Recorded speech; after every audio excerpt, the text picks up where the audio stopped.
네, 안녕하세요. 전덕방 채널의 전덕재입니다. 오늘은 전월세 계약하고 꼭 해야 할 세 가지 필수 절차에 대해서 이야기를 해보려고 합니다. 많은 분들이 전입신고, 확정일자, 임대차 신고라는 말을 들어보셨을 텐데요. 이 세 가지가 뭔지, 왜 해야 하는지 모르시는 분들 많으시죠? 그런데 이 절차들을 하지 않으면 보증금을 돌려받지 못하거나 불필요한 분쟁이 생길 수 있습니다. 그래서 오늘은 이 세 가지가 각각 무엇인지, 그리고 어떻게 처리해야 되는지 쉽게 설명을 해드리겠습니다. 첫 번째, 전입신고입니다. 내 보증금을 지키는 첫걸음이고요.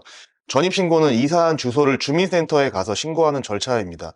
쉽게 말해서 내가 이 집에 들어와 살고 있다는 사실을 공식적으로 알리는 거예요. 그래서 전입신고를 하면 대항력이라는 권리가 생기는데 이게 나중에 정말 중요한 개념이거든요. 그래서 대항력은 크게 두 가지 권리를 의미하고 있습니다.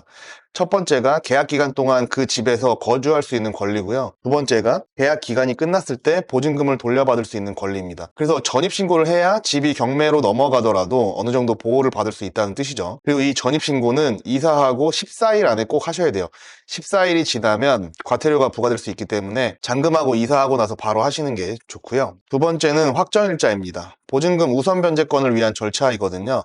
확정일자는 보증금을 안전하게 보호하는 또 하나의 방법인데요. 전입신고만으로는 완벽하게 보호받을 수가 없기 때문에 확정일자를 통해서 우선 변제권을 확보해야 됩니다. 예를 들어서 집주인이 집을 담보로 대출을 받거나 집이 경매로 넘어갈 경우 확정일자가 있어야 이 보증금을 우선적으로 돌려받을 수가 있습니다. 특히 전세 계약을 갱신하면서 보증금이 인상된 경우 있잖아요. 그런 경우에 대해서도 다시 확정일자를 받아야 안전하게 보호가 됩니다. 확정일자 받는 방법은 되게 간단한데요.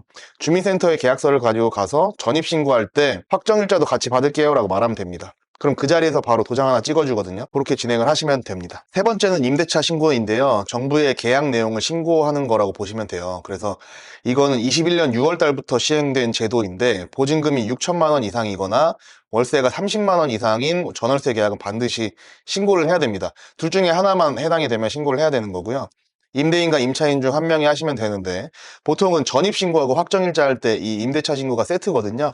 그래서 같이 그냥 세 개를 한꺼번에 하시면 됩니다. 그리고 현재는 계도 기간이라서 2025년 5월 말일까지는 신고하지 않아도 과태료가 부과되지 않지만 그 이후에는 최대 100만 원의 과태료가 부과될 수 있으니까 그 전에 미리미리 준비를 하시는 게 좋겠죠. 그리고 추가로 좀 알아두시면 좋은 내용들이 전입신고, 확정일자, 임대차 신고는 모두 인터넷으로 가능하지만 제가 추천드리는 방법은 그냥 주민센터 방문이에요. 왜냐하면 인터넷으로 하다가 뭐 오류 나거나 잘못 입력되는 경우가 종종 있거든요. 그래서 조금 번거로우시더라도 주민센터에 가서 직접 처리하시는 게 확실하게 신고를 마칠 수가 있습니다. 자, 오늘은 전월세 계약 후 반드시 해야 할 전입신고, 확정일자, 임대차 신고에 대해서 알아봤습니다. 이 세 가지를 제대로 처리하셔야 나중에 보증금을 안전하게 보호를 할 수 있고요. 그러니까 꼭 챙기시길 바랍니다. 오늘 내용이 만약에 도움이 되셨다면 구독과 좋아요 부탁드리고 궁금한 점은 댓글로 남겨주세요. 그럼 다음에도 유익한 정보로 찾아뵙겠습니다. 감사합니다.